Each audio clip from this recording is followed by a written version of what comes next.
to you by our friends over at Brilliant. Ladies and gentlemen, do you want to learn things in a fun, effective way that is proven to be 6 times more effective than just watching boring videos on the internet, lecture videos even? Well, Brilliant works with a whole catalog of individuals, award-winning teams of teachers, researchers, and professionals from MIT, Caltech, Microsoft, and Google. And of course, they assist you with ways to figure out the most effective way on learning and build serious problem-solving skills. Not memorizing, which, again, actually figuring things out, figuring out concepts, and using these things in practice is what builds the knowledge, not just remembering things and forgetting them if you're not even using them in the first place. All of this combines into a powerful daily learning habit that you do little by little every single day. The content from Brilliant that really speaks to me personally is things where I can learn extra concepts in mathematics, programming, and especially in emerging fields like machine learning and artificial intelligence. If you want to start bettering yourself and learning new concepts, check out everything Brilliant has to offer for free for a full 30 days. Visit brilliant.org/SOG, or you can click on the link in the description below. You'll also get 20% off an annual premium subscription. That said, let's get to the video. Yeah, the title is not clickbait, ladies and gentlemen. The FBI ran a pump and dump. The FBI threw out a coin to bait criminals. Now, ladies and gentlemen, throughout my time on the internet, I've made a couple of videos on the FBI. They're a federal agency, a law enforcement agency of the United States that does a lot of work, okay? Whether it be stopping criminals or, running honeypots. Honeypots are kind of their strong suit in a way, right? I've talked about, literally the situation even a year ago where the FBI ran, a cheese pizza website just to basically grab as many sick creeps as they can and, put, handcuffs on them. And while they did actually arrest real criminals, there is a serious question to ask whether a law enforcement agency should sometimes break the law in order to stop criminals, right? Now, whatever side of the fence you sit at over here, this is a pretty historic situation. Now, I've covered a lot of crypto scams on my channel, but one thing that really just speaks to me is a pump and dump scam, right? It's one thing that I've seen influencers constantly share, where basically a cryptocurrency comes out, influencers hype the currency up, the currency balloons for a bit, and then it completely drops to nothing, and the influencer walks away with a marketing, paycheck, or sometimes they might actually have portions of the cryptocurrency that they then sell off to basically make a little bit extra on top of what they're already making, right? Crypto scams are not new, and any influencer that runs them on their audience is a scumbag, okay? It literally is one of the worst things that you can do to an audience that you have cultivated, right? So today we're looking at what the FBI is doing in regards to a crypto scam. So the reason why the feds have been doing this is back in 2023, they released a report where they actually talked about how cryptocurrency was being used for cyber crimes and financial fraud. And it was actually totaling about $5.6 billion in losses just in 2023 alone. To give you a quick idea, the Mexican drug market is worth $25 to $30 billion. An international market run by fucking cowboys down in the south is making 25 to 30 billion, right? That's about the yearly estimated profits. And of course, revenues are different. So when you're looking at losses that are a chunk of this amount, it obviously opens the eyes to the Federal Bureau, right? They need to actually pay attention when over $5 billion of U.S. currency is leaving the country or potentially could be used for illegal things, right? Whether it be financing criminals like this or potentially going to, terrorism, for instance, right? This is something that any government, takes advantage of. They look at, they want to stop. So what is the actual pump and dump scheme the feds were running? All right. So to give you guys an idea, this is a token known as Next Fund AI. Now, the reason why we know this is the feds is if you go to the actual website right now, Next Fund AI, there's a big yellow banner on top that says this website was created at the direction of the Federal Bureau of Investigation as part of an investigation into cryptocurrency fraud and market manipulation. So thankfully, to the Wayback Machine, we can look at, a capture all the way back in June 2 of 2024, which shows us an idea of what this token really is. So when you scroll around, it says it's a token with purpose, AI with impact. So basically, it's kind of like any token attached to a buzzword. In this case, it's artificial intelligence. Time and time again, I've covered numerous cases where, I have seen this exact same page, just worded a little different every single time. There was a video that I ever released where I looked at ChatGPT coin, where it was very similar to this, and I might actually have footage of it on the actual archives, but Inside there, the team appeared to be fake. The actual relations appeared to be completely fake in that situation. And when people called them out on it, things conveniently got removed within a fraction of a second. It really isn't anything new. So the feds make this Next Fund AI, where finance meets the future. Our vision is to create a cryptocurrency token that serves as a secure store of value while driving positive change in the realm of AI. Partnering with Next Fund AI, we channel fees from our token into early stage projects. They take a little bit of money, the fees that are generated, and they put it into these AI projects, these slop projects, and then basically generate returns. So they're looking at more than just an investment vehicle. We're looking at a catalyst for innovation. So immediately they're using all the buzzwords like investment. They're basically using everything that I think a legitimate crypto scamming influencer would shy away from if they didn't want to face the wrath of the SEC or the FBI. So they're making it very evident that this is, a coin that's gonna try to get you to be rich, okay? And they're gonna tell you right here, okay? They've got a great community. Basically, for crypto projects, it's a Discord server. AI partnerships, 3 big investors, and 20 plus years team experience. So again, their highlights: deflationary, reflections, investment fund. So it wasn't the feds that apparently made this. They ended up having this commission from a different project, one we'll look at real quick. But of course, obviously, this was a real full-on contract. So they give you the address over here and the ability for you to actually read the actual blockchain. So if you go over to the blockchain, you can see that it's got 1,394 transactions, and it went all the way back as of 143 days ago, where this was actually created. It was actually, enabled for trading. Things were being moved around. There were people participating in this project. And what this effectively amounted to was a federal sting operation where people actually ended up getting arrested because of it. So as of 31 days ago, the feds disabled the trading on this once they gathered enough data off of this situation.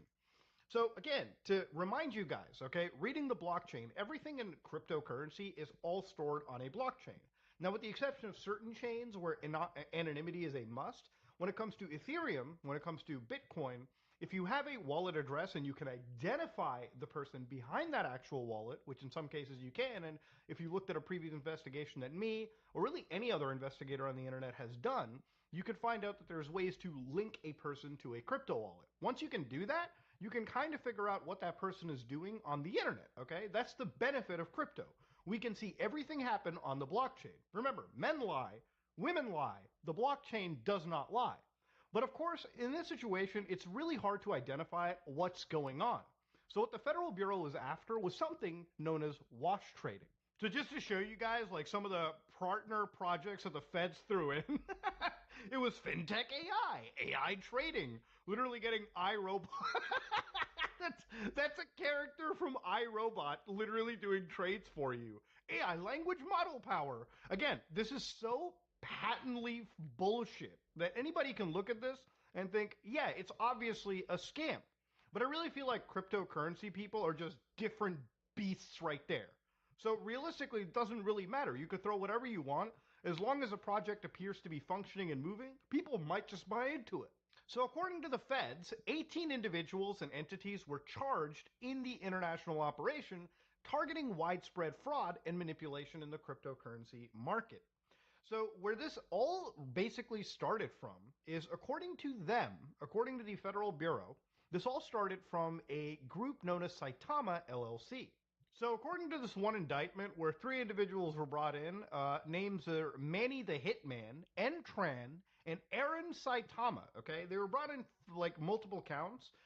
One, conspiracy to commit market manipulation, conduct an unlicensed money transmitting business, and commit wire fraud. And then market manipulation, wire fraud, and of course, then they would get forfeitures out of it. So in this situation, what they basically went into and how they described it was virtual currency is a digital asset or digital representation of value that can be electronically traded. So what they said was, beginning around June 2021 and continuing through at least about 2023, these individuals conspired with others, known and unknown to the grand jury, to artificially inflate the price of something known as Saitama token through manipulative trading, false and misleading statements, and the operation of an unlicensed cryptocurrency exchange, and again, ultimately to profit from that Saitama token.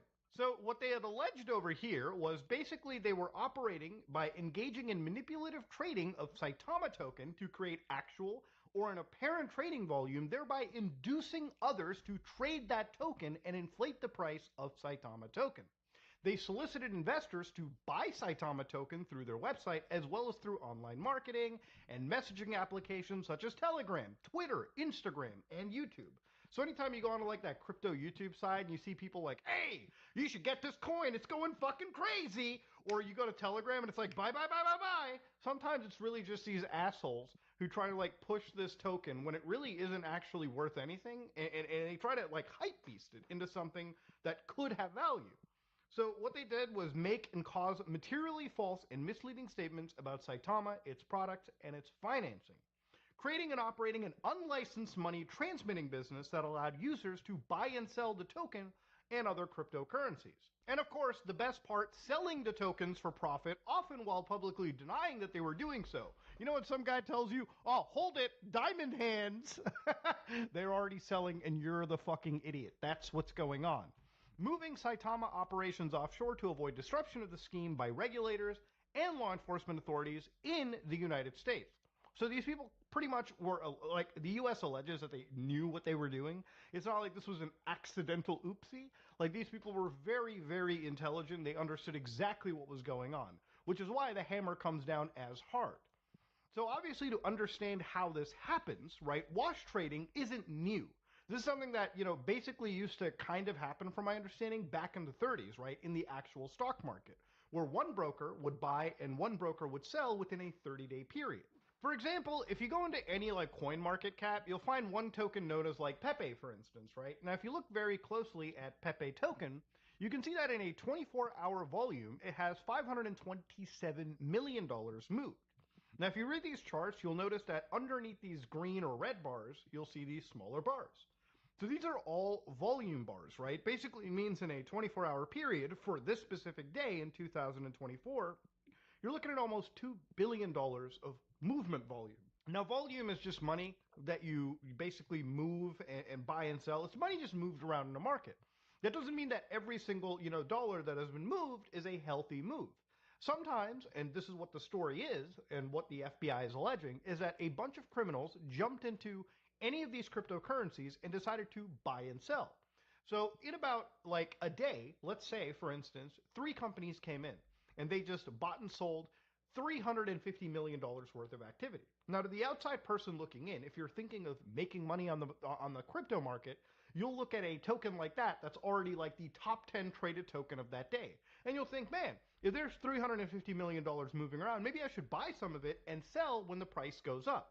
So actual investors, actual rubes jump in and the price keeps climbing. But the moment those companies stop wash trading, by basically, they basically stop like, buying and selling that lion's share of volume, then the entire coin crashes. But those scumbags that have been wash trading have already sold their tokens off before they stopped the trade and basically walked away with profits while everyone has been left holding a bag. It literally is a smokescreen. It's faking it till you make it. It's literally hype beasting a token. And there's a reason why wash trading is illegal, because it's designed to basically sell the impression that a token is worth more than it actually is. It's designed to send a mixed signal, a false signal to the market. So obviously the government considers it pretty illegal, but in terms of the actual stock market, there's regulations there. When it comes to the crypto market, it's all laissez-faire. So even on the Saitama Reddit boards, like as of 11 days ago, you have people who are talking about literally, like, hey, the FBI is looking in for it. The Russ and company have been indicted for scamming. And people who always come in here and say, young and dumb purchasing this coin, it's okay, I fell for it, lost $1,000, I stopped checking months ago, money is gone, this sub needs to be locked or shut down. I mean, like, literally people who are participating in this don't really know any better. I mean, at the end of the day, it's always like gamblers who are part of this operation. Or, if somebody genuinely wants to make money out of it, they're the ones that don't really understand this market, and they fall for a lot of these scams that occur. CoffeeZilla recently made a video, I think about yesterday or the day before, one of it on his Patreon, where he actually talked about, Andrew Tate and his massive like crypto scams and his crypto grifts, right? Where he would basically be artificially promoting certain tokens, for the betterment of his audience watching. Now, I've been covering Andrew Tate for a while, just because I haven't really seen much in development of his case in regards to the human trafficking situation. But when it comes to his crypto stuff, this is something that I saw like 6, 7 months ago when he was, dramatically promoting it. Now, there's plenty of channels that have covered this. One is Chris Coffee Ethereum that talked about this back in June 12th, 2024. And he basically showed a few clips of Andrew Tate and his brother promoting something known as Roost Token.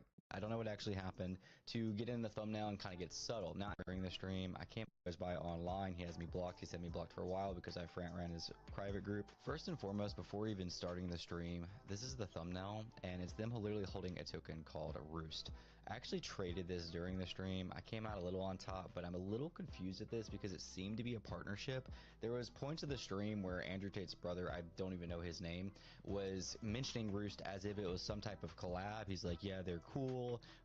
We like teams like this, but they never really committed to shilling it. So I feel like this company, this token that's on base, I'm quite familiar with, probably worked with them and maybe made out some kind of deal. This is just speculation. I don't know what actually happened to get in the thumbnail and kind of. Would you have done something differently than President Biden? There is not a thing that comes to mind. Kamala wouldn't change a thing, even though her radical agenda costs American lives. Kamala allowed dangerous criminals through our border, including Johan Martinez and Franklin Ramos, charged with gang raping then strangling a 12-year-old girl, destroying innocents, tearing apart communities, and devastating families. And Kamala won't change a thing, so Americans will continue to lose their lives.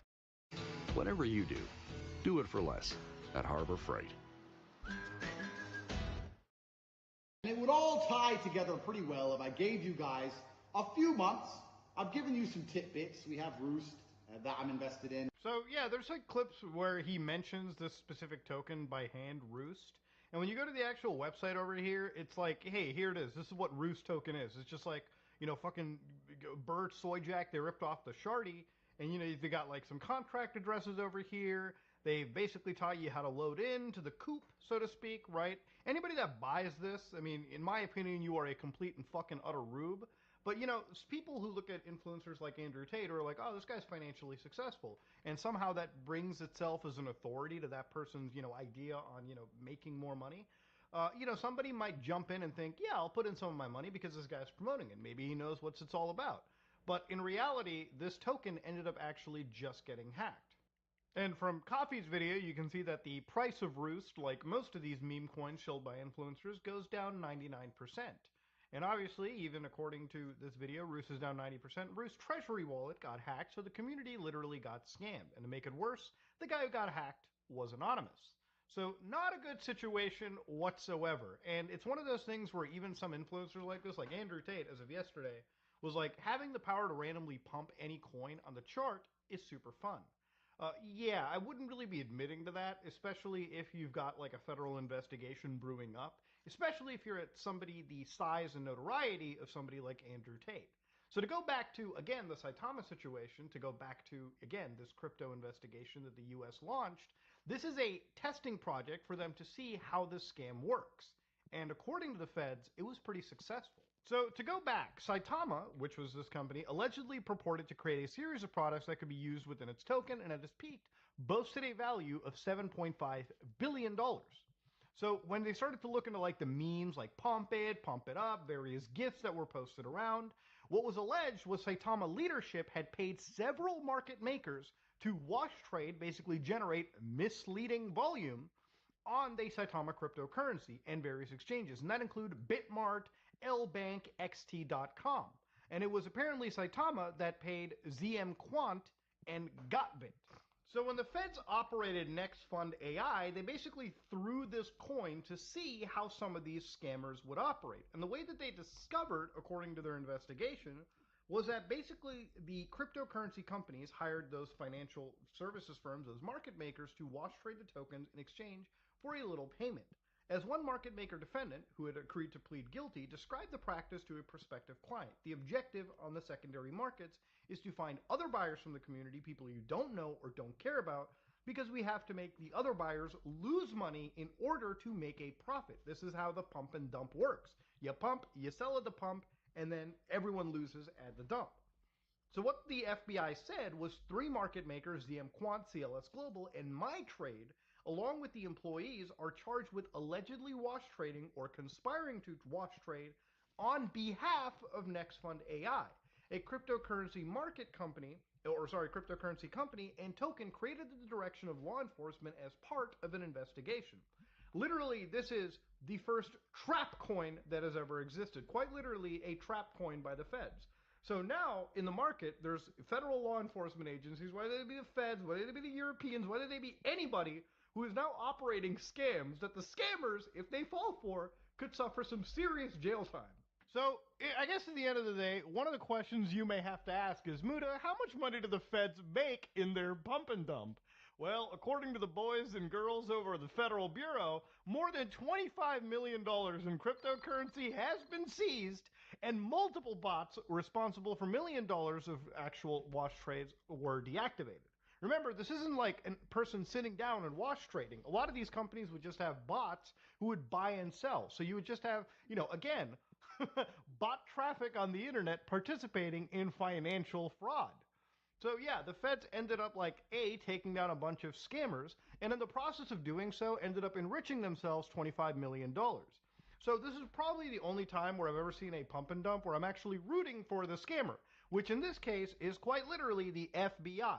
Yes, the FBI ran a pump and dump on scammers and ended up stealing some of the fucking money back. Now, if you're somebody that has unfortunately been involved and been a victim of some of these, they do tell you that if you bought or sold any of the tokens, you should fill out this form. So if you've been in Saitama, Saita Realty, Saita Chain, Robo Inu, VZZN, Lillian Finance, or NextFund AI, if you bought or sold any of these cryptocurrencies, you should fill out this form and actually, get in talks with the Federal Bureau, right? That's kind of what the DOJ wants to do. Remember, I don't think the FBI wants to purposefully commit crimes. They want to try and stop as much. And sometimes you got to break a few eggs, all right? You got to sometimes, I guess, break the law in order to protect the law, as wild as that can sound. But ladies and gentlemen, yeah, it's never been a title of a video I thought I could make where the FBI operated a scam, a pump and dump, but and expected that to even be close to real. But it's real. So, ladies and gentlemen, if you learned something, if you like what you saw, please like, comment, and subscribe. Dislike if you dislike it. I am out.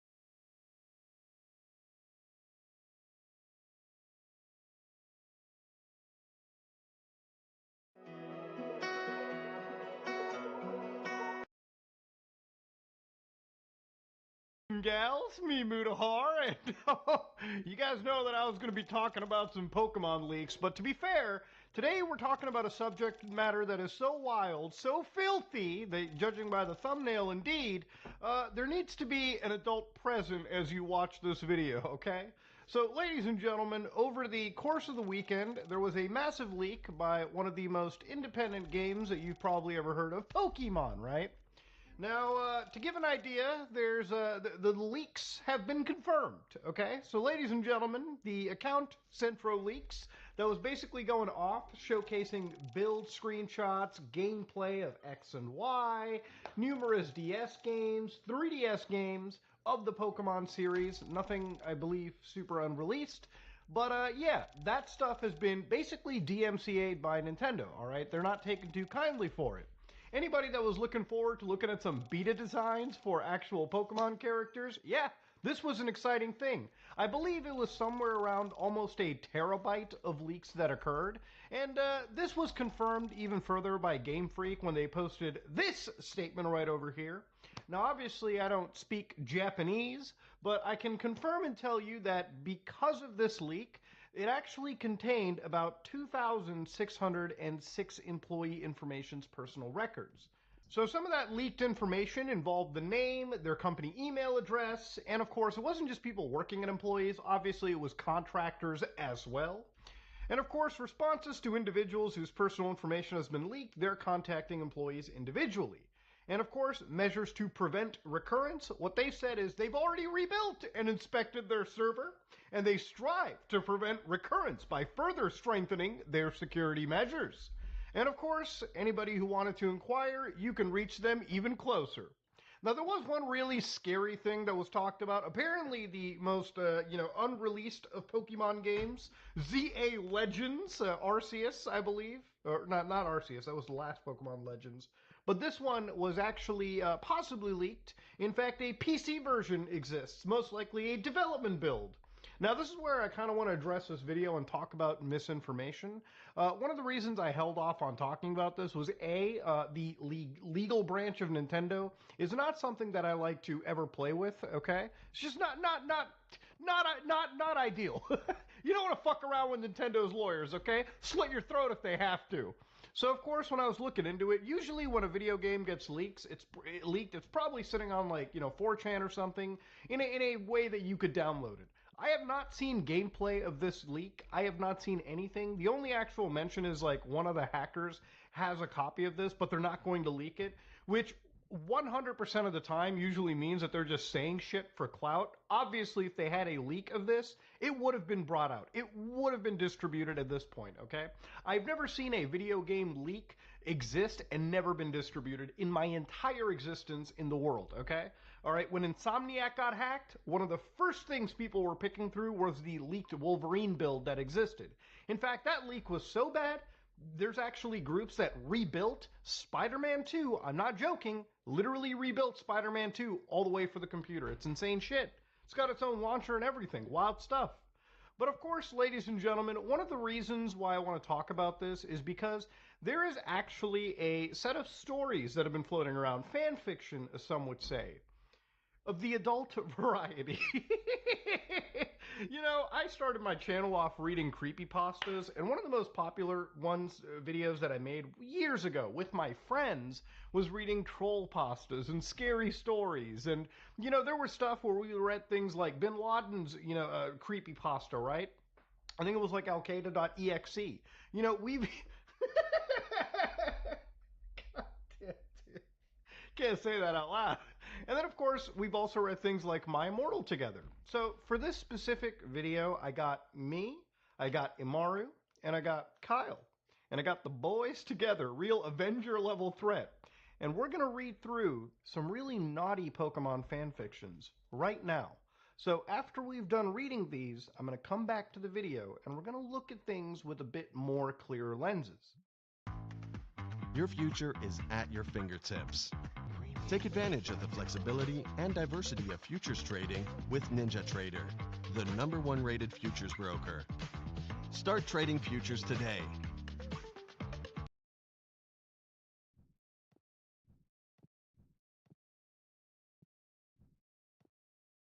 An award-winning trading app that is as easy to set up as your favorite playlist. Voted most popular broker 2022 by TradingView Awards. Open an account at www.o.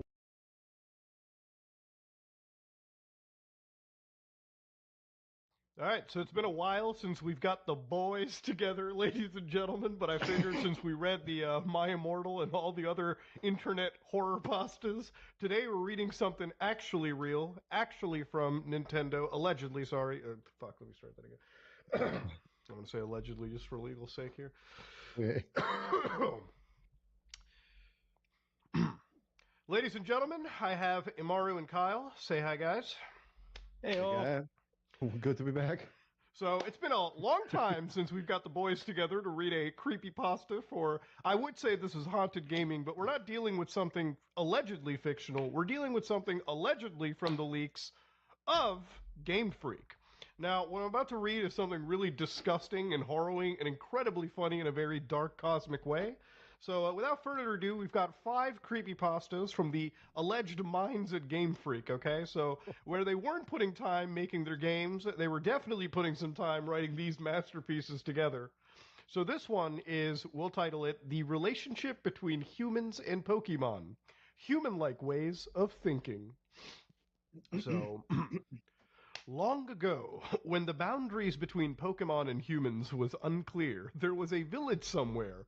One day, a girl from that village went into the mountains to gather firewood. She found well-dried, dead wood deep in the forest, so she kept going further in. Before she realized it, the sun was setting, and she had lost her way. Around her, there were droppings from a Typhlosion. Which lotion shit? Come on. All right, sure. Why not? It's realistic, I guess, right? Well, yeah, they want it to be real. They're getting set up for Pokemon Legends EA, dude. which made the girls anxious. Just then, a man appeared from the other side of the forest. His face didn't resemble anyone from the village, but he was very handsome, the man said. You must be lost. Oh, wait, no, hold on. Kyle, you do this. Oh, you must be lost, right? Do your best I'm not safe voice ever, please. I'm not safe? Yeah, dude. No, we're not safe with you in a room with you. Okay. You must be lost, right? I know the way down the mountain, but with your pace, it would be midnight before we get there. I'll take you back tomorrow morning, so why don't you rest in my place tonight? Oh, girls, you hear that? You run far away. The girl had no choice but to agree to the man's suggestion. The man took her hand and began to walk. As evening fell, they arrived at a large cave. This is my home. Oh, wait, no, that's you. Go ahead. You must be hungry, right? Wait here. Saying that, the man went outside the cave. This is a Pokemon play fanfic, by the way. I guess it is. Oh, this is official. Oh no. Dude, it had nothing to do with the whole franchise except for Typhlosion so far, dude. After he left, a red light shone from far away in the mountains, and there was a sound of trees swaying. Before long, the man returned, carrying many red berries, he said. Eat this, then sleep for the night. Even if you wake up before I do, don't look at my face. Oh no, Audino wants to play. Oh no. Dude, this sure is gonna bring snow in Mount Silver. Oh. Oh no, do we get it lost? So the next morning, when the girl woke up, the man was still asleep. She honored their promise and stayed laying down, waiting. Before long, she fell back asleep. She was awakened by the man's voice. When she looked outside, the sun was already setting. No way. Today we'll eat green berries. Wait here. With that, he went out of the cave. After he left, the same red light shone from far away, and the sound of trees swayed echoed once more. By the time the sun had set completely, the man returned carrying many green berries, he said. Eat this, then let's sleep for the night. Even if you wake up before I do, don't look in my face. Okay, I gotta say, these stories do feel like they do feel like all folk tales, I guess. They do. Like from my understanding, that's supposed to be like this is supposed to be based off of like Japanese mythology, and the badger, if I remember right, the badger, which is what Typhlosion is supposed to be, is seen as deceitful and a shapeshifter in their lore, I guess. It's funny because it's true, and what I said, you can just change Typhlosion with, I don't know, Dracula. It could be like a completely different story. Like, this doesn't need to be. Honest to God, dude. But you know, I like it. I kind of wish that, well, I mean, it's going to get to Catch a Predator pretty soon. But, like, to be honest with you, like, I would wish that there was, like, a Pokemon game that kind of had, like, darker side quests like this, dude. It'd be pretty cool. Anyways. Not this dark. The girl expressed her concern that her family would be worried and that she wanted to go home soon. The man yawned widely and tapped her on the head. At the moment, she completely forgot about her family and home. The two of them ate the green berries together and then fell asleep. The same routine continued, with them waking up when the sun had set, the man going out to gather berries, and the two of them eating and sleeping together. Eventually, the girl realized... All right, audience, you got to get ready for this nuclear bomb to drop. Eventually, the girl realized that the man was a Typhlosion. Da, da, da. No funny way. Dude, it literally could be anything else. Why did it have to be a Pokemon, bro? You know what's really messed up? It's like the only time I never picked a water starter was this generation of Pokemon, and they ruined it for me, dude. There was something about that potion, dude. It just grabbed you. There was something about him. And now my starter's catching charges right now, dude. God damn. That was your man, dude. You got your man 6 years old. My man, bro. As winter approached, the Typhlosion dug deeper into the cave and said to the girl, Go and gather. Oh yeah, your Typhlosion, go. Go and gather wood for the firewood. Break off the branches from the higher parts of tall trees. The girl tried to do as the Typhlosion instructed, but the tall trees scared her, so she could only climb the shorter ones. When she brought back some branches, the Typhlosion said, That won't do. If it's not from higher branches, humans will find us. Oh no, police will find us. Oh no, don't tell. All right, Amari.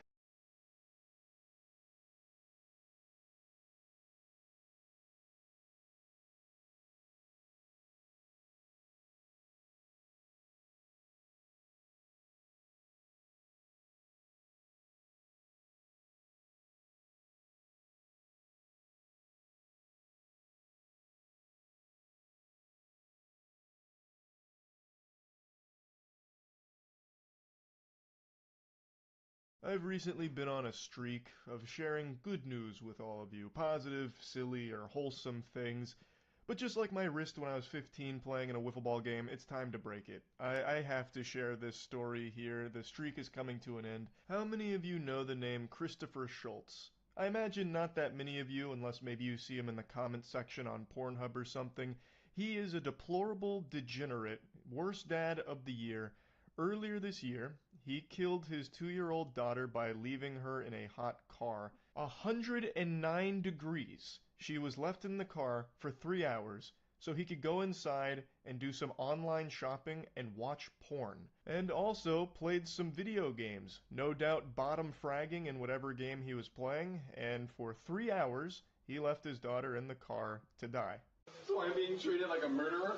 No. I just lost my... Not at all. I know that. And I know this isn't easy for you. That's why I'm trying to be straightforward and honest with you, okay?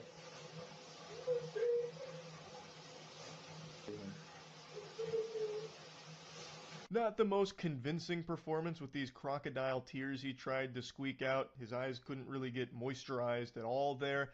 So probably not the strongest performer in his high school thespian troupe, but he does look like the kind of guy who still talks about the high school glory days of being an offensive lineman in the state championship. This guy has a history of being a fucking mess and putting his kids in danger. My whole family, my whole family's gonna be ruined. Would it be alright? So we can't let you do that right now. We have to stand by with you. Okay? As soon as you can, we will let you know. You can stay in the room if you want, but I'm gonna talk. I know this isn't easy for you, but the quicker we get this done and finished up, the sooner you can be with your wife. Alright? I'm trying to rinse off so I can go to the hospital to be with my wife. We're not going to shower or anything right now. You need to stand by. He got over the death of his daughter very fast. Now he's focused on practicing good hygiene, probably for the first time in his life, because this dude is a complete fucking rotten slob. He has a history of being a drunk and also driving while intoxicated, allegedly. It's unknown if he was intoxicated during this moment here. There's no conclusive evidence of it, but just giving it the old eyeball test here, it seems like he is. Like, I'm sniffing it, and it smells like this guy's fucking hammered. Like, the way he can barely keep his eyes open, the way that he's kind of, like, unsteady on his feet, he kind of wobbles a little bit like Oswald Cobblepot. He, to me, seems intoxicated. But, of course, I'm not an expert. I didn't come over there and fucking breathalyze him or anything. I'm just telling you what my little peepers are looking at here with the evidence, and that's my impression. He actually looks like a caricature of an alcoholic you'd find in a cartoon. Like he'd be a regular at the Family Guy's Drunken Clam. I don't understand why. Okay, so we just need to stand by with you. I'm standing by. Why can't I take a shower while you stand by? What is... It's not necessary right now. Okay. I'm not going to stand here and watch you shower. There'll be time for that, but it's not right now, okay? Now this happened earlier this year, and his charges have been upgraded to first-degree murder. And the reason for that is He claimed that he left his daughter in the car because she was sleeping and he didn't want to wake her. But it turns out he has a history of irresponsible and dangerous behavior towards his children, including previously leaving them in cars. And in this case, he said he left the car running, but that he also knew that the car had a safety feature that would turn off the engine after 30 minutes. He said he knew from previous experience. He also tried to claim that he got home at 2 p.m. in order to make it seem like it wasn't that long with her trapped inside the vehicle. But surveillance camera footage confirms he got home at 12:53 p.m., so the girl was in the car for 3 hours. It wasn't until his wife got home at 4 p.m. that her unconscious body was recovered. So his weaselly, slimy little story doesn't work, and he openly admits that he knew the car would turn off.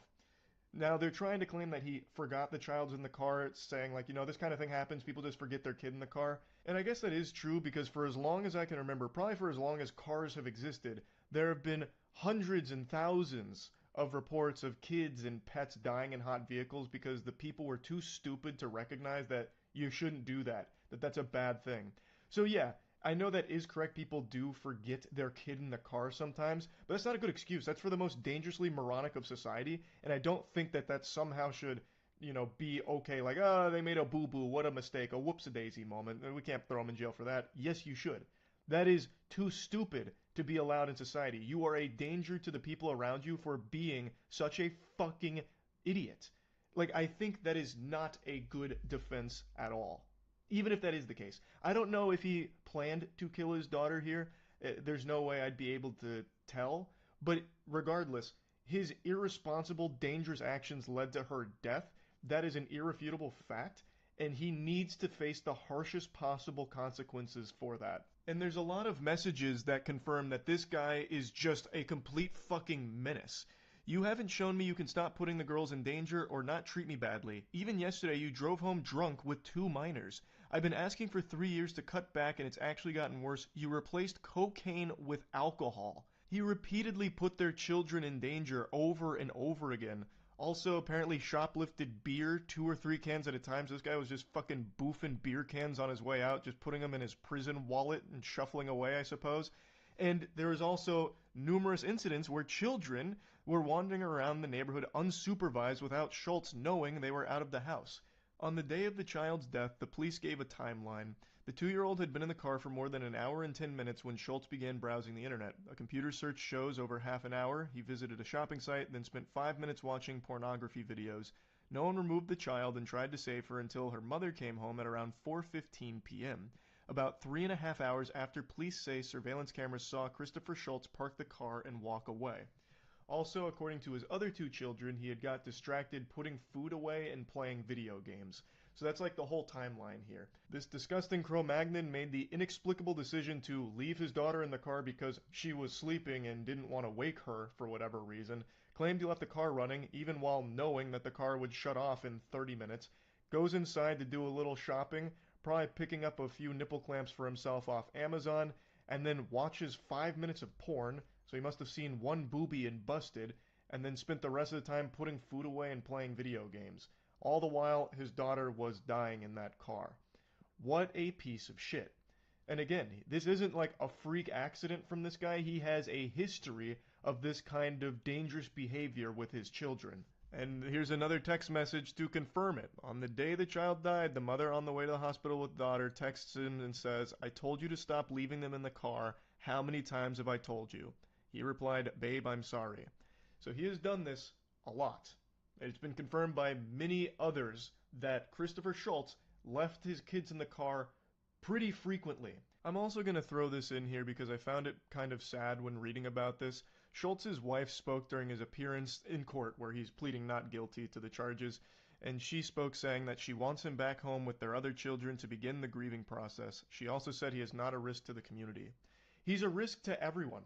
There is repeated behavior that endangered your children, and it led to the 2-year-old daughter dying. And it was pretty obvious from the body cam footage that there wouldn't be any grieving on the behalf of Christopher Schultz. It doesn't really seem like he cared all that much. How could someone who actually cared about his children constantly drunk drive with them or leave them in hot cars so much that you have told him tons of times to stop doing that?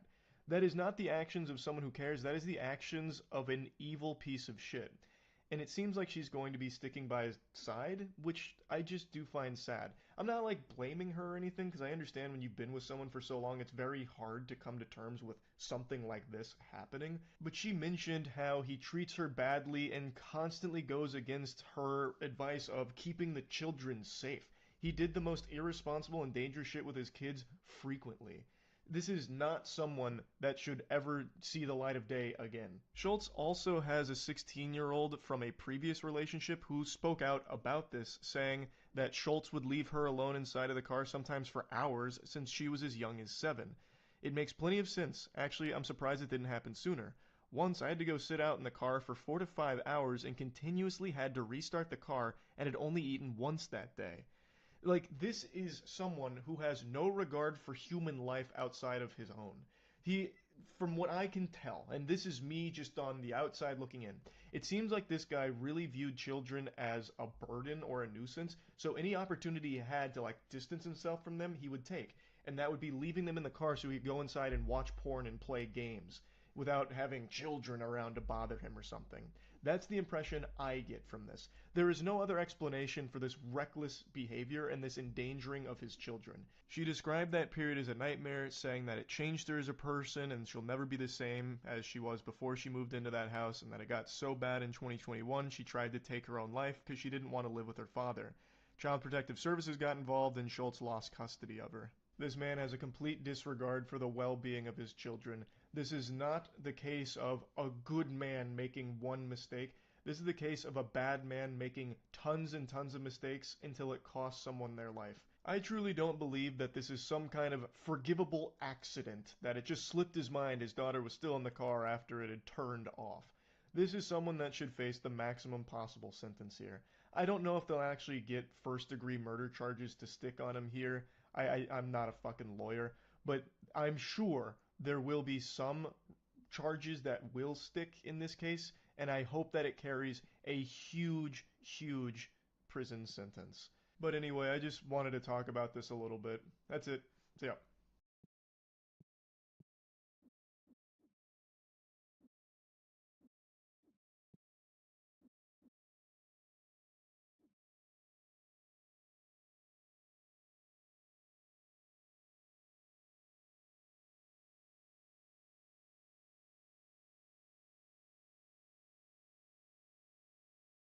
Are you ready for a career change? Gain new skills and switch to a career you'll love with a little help from Google Career Certificates. You'll learn by doing, with Google experts as your teachers, and get tips for how to use AI tools on the job. No degree, no problem. It's all about getting real-world skills fast. Check out grow.google/certificates and take the first step towards your new career. Get job-ready skills with a Google Career Certificate. Enroll today.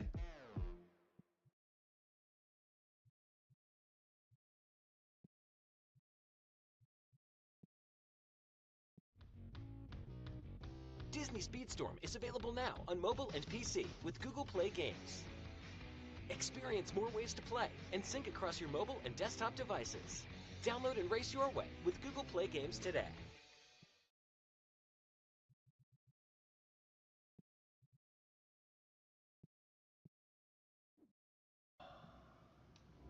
Cincinnati and the address. 911.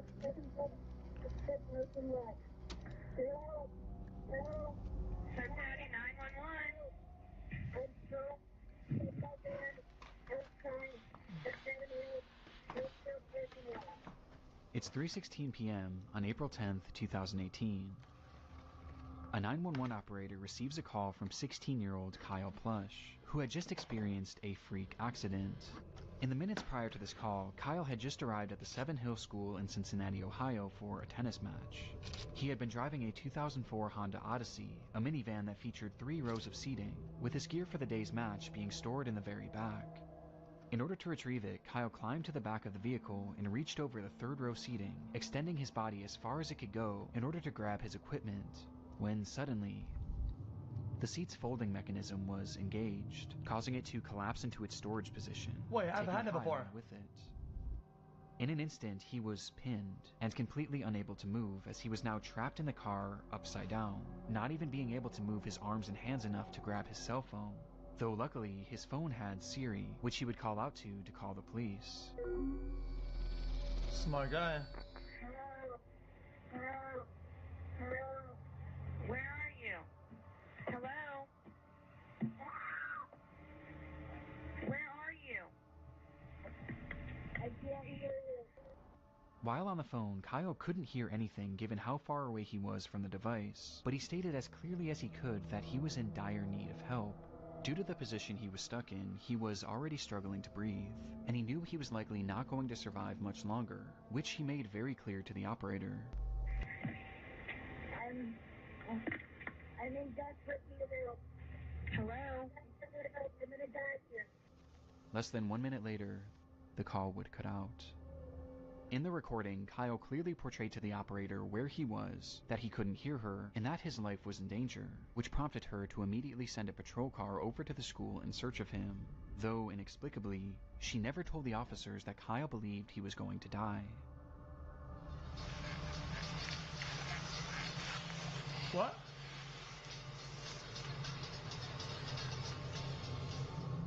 Not understanding how dire the situation was, the officers that pulled up to the scene didn't even bother to stop the car. Instead, they simply drove throughout the parking lot, unsure of what car was Kyle's. They didn't even bother to turn down their music or crack a window. Yo, chat, I used to be team, be nicer to operators, because I know that they have certain procedures to calm down, whatever. I used to watch some documentaries, and I know a little bit about their shit, right? But I gotta be honest, now I'm on team, fuck the dispatch, whatever the fuck these people are, dude. Fuck all of them. They're so bad. They're genuinely bad. Even within the confines of what they have to do in their protocol, they're still fucking dog shit. Legitimately. I've swapped teams, I don't give a fuck. Seemingly being more interested in the types of cars that other students were driving. These kids drive better cars than you do. As officers continued their half-hearted search, another phone call would be made to 911. It was Kyle, whose tone was now drastically different. I probably don't have much time left to tell my mom that I love her if I die. This is not a joke. After Kyle says his goodbyes, he tries one more time to relay what was happening, this time providing the parking lot he was in, along with the exact make and model of his car. This is not a joke. I'm trapped inside my gold Honda Odyssey van in the Southwood parking lot of Seven Hills Theft. Send officers immediately. I'm almost dead. At this point, officers were still in the parking lot looking for him. Help was literally just a few feet away, and on top of this, the operator was also able to get a ping from Kyle's phone, which gave coordinates to his exact location, within just 5 to 10 feet of his vehicle. And yet, the dispatcher never passed this information along. What? As Kyle remained on the line fighting for his life, the officers on the scene would pull out of the parking lot, close their report, and carry on with their day, stating, "I don't see nobody," which I didn't imagine I would. With this line making it apparent that those involved with the case never actually believed this situation was real, and instead viewed it all as a hoax. Bro, we don't really know what the dispatch call was, right? So you cannot blame the officers here. You can't. Brother, they could have said the most dumbed down dog shit. How is that the police's fault?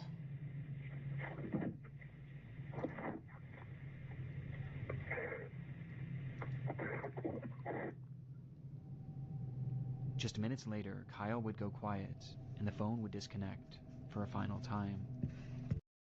Agora Cyber Charter School is ready to put over 18 years of being a leader in online education to work for you.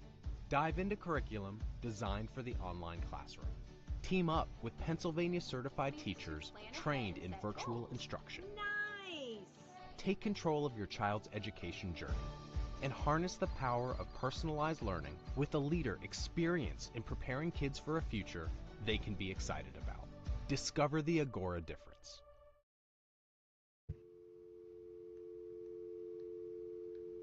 It would take 6 hours for that trunk to be opened, And not by the police, but instead by Kyle's father, who had no idea that any of this had taken place, seeking out his son's vehicle only to find Kyle flipped upside down in the trunk. So he had been dead for hours. But what was his dad doing anyway? I don't want to blame, Despite the circumstances, Kyle did everything right. He remained calm, he was respectful, and he described exactly where he was and what his car looked like. And yet, the police never really bothered to take his case seriously, instead believing that this was all just a prank. And had the dispatcher simply relayed how serious the situation was, and had these officers just gotten out of their car to look more thoroughly, Kyle Plush most likely would have survived. You guys said looking for a son, but guys, I have to be honest, chat. Guys, when I was young, there's only two like home bases, right? It's house and car. Every once in a while, if I was looking for my son, whatever, I would go back to one house, two car. I mean, that's just what it's like the safe zone. Handling of Kyle's case, his parents, Jill and Ron, were awarded a $6 million settlement with the city of Cincinnati. Though even more importantly for the couple, they vowed to do their part to ensure that mishandled 911 calls of this nature never happen again, as they've gone on to consult with various emergency call centers to tell Kyle's story, somehow taking this horrible accident and selflessly turning it into something positive for the rest of society. Today, these phone calls remain relics of a grave error made by law enforcement, and a life that never should have been lost, with these recordings now being forever immortalized in the internet's darkest corners. I mean, shows the metamorphosis possible using computer graphics. That dispatcher should go to jail.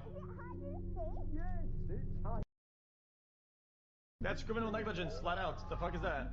Sick and devastated.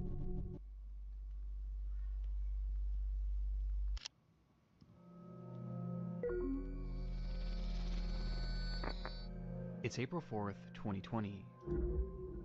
A man living in Baltimore, Maryland goes live on his Facebook page announcing that tonight would be another one of his famous game nights. At this time, the COVID lockdown was in place all across the United States, and practically everyone was cooped up indoors, with little opportunity for real socialization. But for 24-year-old Ernest Wilson and his friends, this didn't stop them from having a good time.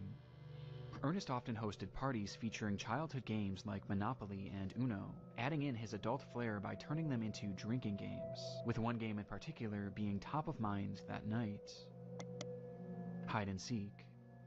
The evening began with Ernest inviting his Facebook friends to the function, letting them know that this time the game night would be held at an Airbnb rather than in his home, though he never gave out the address, as this was a closed invitation event, which he made very clear on his page. The function? Please don't show up with nobody I didn't personally invite if we didn't discuss it first. They're going to get left outside. Ernest took this so seriously that at one point he even called out one of his viewers, stating outright that they were not allowed to show up under any circumstances. You're not invited. You're not pulling up on me. The person who just joined. The function was like a weird, Because you don't fucking listen, and I'm gonna bang you in your mouth next time. However, it was never revealed who exactly this person was, or why Ernest expressed such hostility towards them. From there, Ernest would start and stop his live stream a few different times, showing the progression of the party, which ended up with a decent turnout.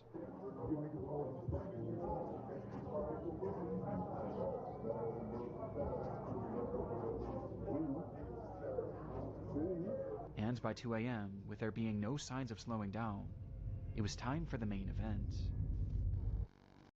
Anyone with $10,000 or more in credit card debt or personal loans may qualify for help from National Debt Relief. Minimum payments could literally keep you in debt for decades. $10,000 in debt can take anywhere from 14 to 26 years to pay off if you're only paying the minimums. And that's just $10,000. I know many of us have a lot more than that. Getting started is easy, and the process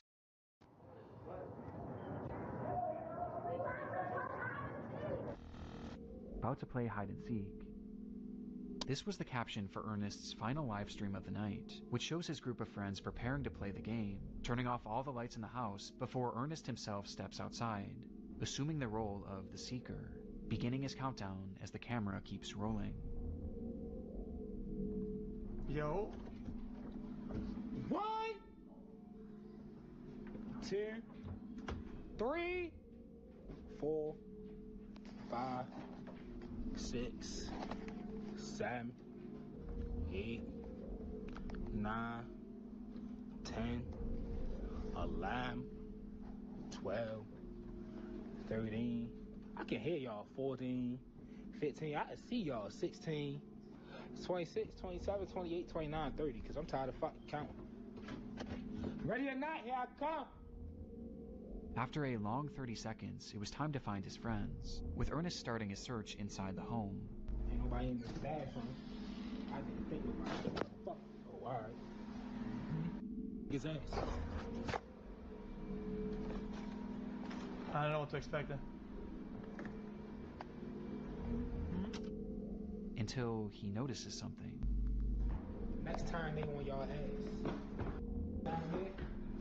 The front door locked. Dumbass. I'm on your ass. According to Ernest, someone was trying to get in through the front door, unaware that he had just locked it. And assuming that this was one of the people he was looking for, he took off to the backyard, believing that's where he would find them. And sure enough, he did. 1, 2, 3. Who the f is that, G? I don't know. Get your dumb ass on the other side of this gate. Who the fuck? Ernest flips the camera around, revealing a man hopping over a gate to the backyard. He had no idea who this person was, but he seemed to assume that they were likely just trying to get into the party, not really taking it too seriously, hence his joking attitude. Though his attitude would soon shift drastically. Dumbass nigga. This can't be one of my friends. Up on the ground. Hey, Pride! Pull that shit up!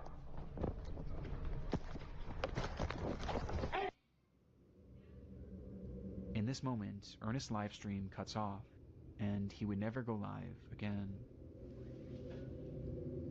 According to those at the party, this unknown man hopped the fence and brandished a gun, stating that he was there to rob the place, being followed by one other person whom the group also failed to recognize. Ernest tried his best to run, but was eventually caught in the house, where after a few minutes, and for reasons unknown, the man seen hopping the fence fired his weapon, striking Ernest twice and ending his life. The killers quickly fled the scene without harming anyone else, or seemingly without even taking anything. The footage is highly disturbing, knowing that we're witnessing the final moments of a man who was just having some fun with his friends. But what makes this so much darker is that we have no idea who this person is, or why they did what they did. Even after 4.5 years, Ernest Wilson's killers have yet to be identified. I thought this guy was gonna like burn the house down or something, or something crazy. That this was likely a robbery gone wrong, potentially spurred on by Ernest's posting habits, as to put it bluntly, he was a drug dealer, as on his Facebook page he often showed off huge amounts of his product, including during a live stream he did on the very day of this party. And also on the same day, Ernest had made a post about how much cash he had on him, essentially putting a target on his back. Online, some have theorized that this botched robbery may have been what he goes?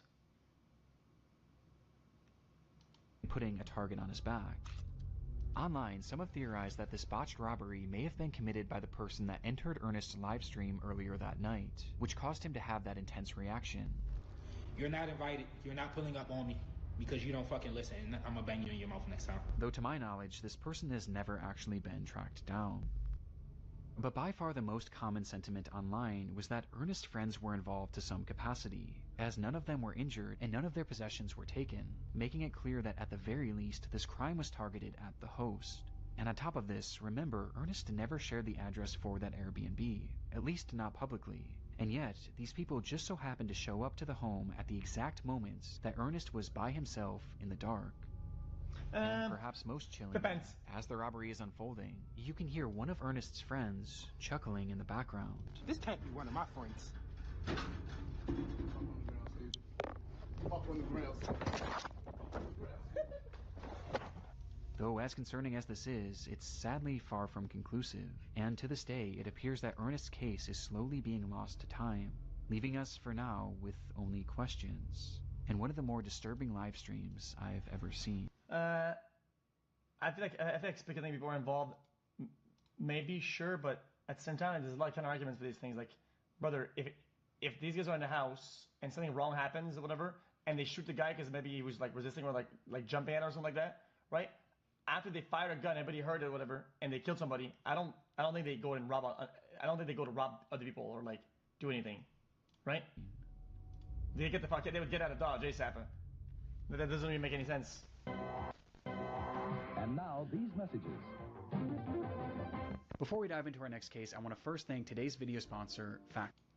You could spend your time looking for the perfect side hustle, or you could go to Printful.com. Printful empowers you to sell custom products online with no risk or upfront investment, and from the comfort of your living room. All you have to do is create your free account, customize products with our easy-to-use design tools, and start selling. We'll take care of all the production, packing, and shipping for you. As evidenced by the previous case and several others discussed throughout the series, live streams are often a hotbed for disturbing moments online. And when researching Ernest's final stream, I came across yet another example of just how dark things can get when the cameras go live. It happened on January 22nd, 2017, when a 14-year-old girl named Naika Venant went on Facebook Live with a caption. In the stream, Naika discussed how difficult life had been. Throughout the years, she had been placed in and out of countless foster homes, where her treatment ranged from poor to straight-up abusive, with this constant mistreatment leading her to just want it to be over already. And based on the title of the stream, it was clear what her intentions were going to be. As the livestream progressed, hundreds of people flooded into the video to see what exactly was going on, as word quickly spread that something horrible was about to happen, though you wouldn't know it by looking at the chat. According to many watching, those in the comments had no sympathy for the girl, as many actually mocked her, calling her names, and even commented laughing emojis, as she desperately tried to open up, with those same commenters viewing this not as a cry for help, but as a cry for attention, outright pushing her to carry on with these intentions. And tragically, she did, all while the camera remained rolling. However, even after she followed through with this, the behavior of her chats didn't stop. Whether they assumed it was fake or just didn't care either way, the hateful barrage of insults actually got even more vile once she had obviously passed away. And this went past just words, as people who knew her actually began making parody videos of the girl, replicating the position she was dead in, all while her livestream continued running. It would take over an hour before police would finally be called and retrieve her body, with the stream being shut down by Facebook shortly before. It was an awful situation all around. But what I found most saddening about this was her final reason for doing what she did, as she stated simply that she just wanted to be with her real mother, who she loved so dearly. And this was something that seemed to be the plan all along, as her mother, Gina Alexis, claimed that she too desperately wanted to be reunited with her daughter. And following her daughter's highly publicized death, Gina actually came forward at a news conference to discuss the tragedy. Her biological mother broke down while speaking about her daughter's death. She dreamed of one day being reunited permanently. I have trusted Florida foster care people to care for my baby.